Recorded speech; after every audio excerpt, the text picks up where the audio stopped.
Citizens of the world, on July 10th of this year, Sandra Bland was pulled over for a minor traffic violation and arrested following an escalating conflict that alleged she assaulted the officer. Brian Insignia. Later released dashcam footage showed Insignia being unnecessarily violent as he slammed Sandra onto the ground. She was taken custody on the premise that she assaulted Insignia. On July 13th, 3 days later, she was dead. The official cause of death: suicide by asphyxiation. She killed herself using a trash bag found inside her cell. Sandra Bland, a woman of almost 6 feet in height, hung from a 5-foot wall partition. She died because she had marijuana in her system from 3 days ago and was intoxicated, and that affected her ability to think clearly. No, wait. She died after ingesting a quote, significant amount of it, in her cell. No. These are lies created by Texas State Troopers' false accounts as well as the Waller County Sheriff's Department. The truth is, Sandra Bland was murdered by the same people that swore to defend and protect the citizens of the United States. These men have no honor, and we cannot abide by their word or trust their so-called evidence.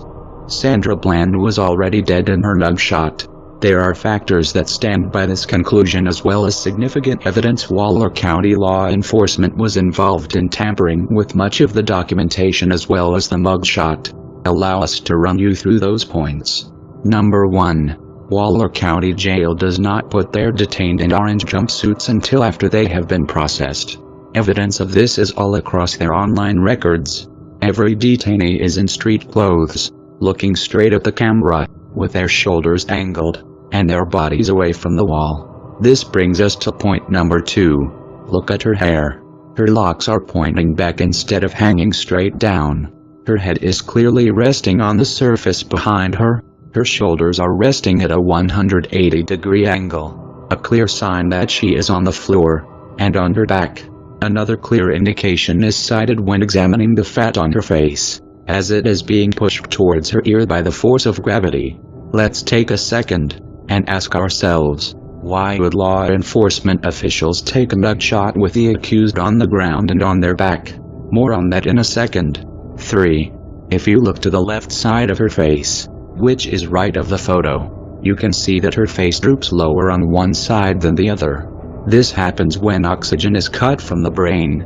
Also on the right side of the photo, observing her neck, you can clearly see faded bruise marks present as well, a failed attempt at masking it by officials. 4. All documents submitted by the Waller County Police Department to the public as of now have been deemed unreliable, as there's heavy suspicion that all documents have been doctored prior to being released. She was not suicidal at the time of her arrest. If she was, why was she not put on suicide watch? Waller County officials do claim Bland spoke of an earlier suicide attempt. However, we have yet to believe anything they may say. There's no concrete evidence or prior medical history. 5. Officials, using the media to peddle their agenda, popularized the accusation that Sandra Bland first had marijuana in her system and that it somehow affected her cognitive ability to think straight and led to her suicide 3 days later. Then when they found out this wasn't a believable cause, they pushed another speculation saying that she either, quote, smoked or ingested a large quantity of marijuana in her cell. 6. CNN reported a cellmate next door describing the entire dilemma as quiet and that she did not hear any struggle or screaming. Why did they not ask her if she could smell marijuana as well? 7.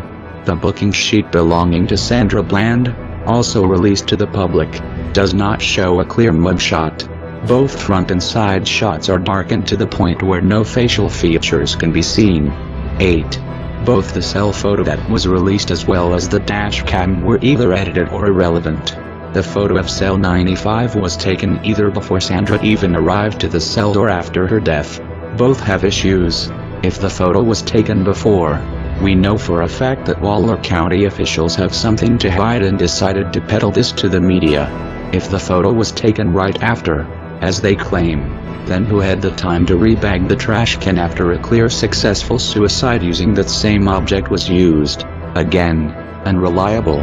9. A clear attempt at doctoring the nutshot was made by Waller County authorities. It failed. The original is now circulating across the internet.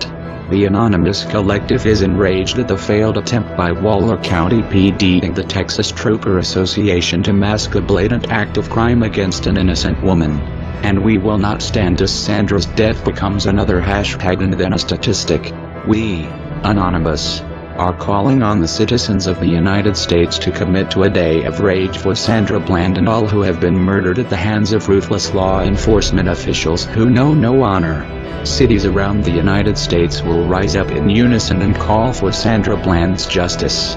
We, not as Anonymous but as citizens of the United States, are tired of the cycle of murders and cover-ups made by police departments across the nation.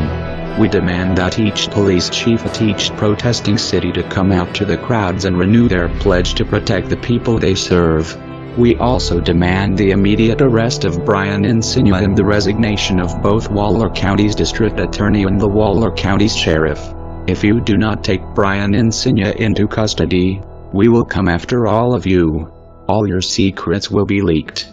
You will all be vulnerable. We all know where you live. This is for Sandra Bland. No mercy for murderers. Operation Rage for Sandra. Engaged. We are Anonymous. We are Legion. We do not forgive. We do not forget. Waller County Law Enforcement. It's too late to expect us.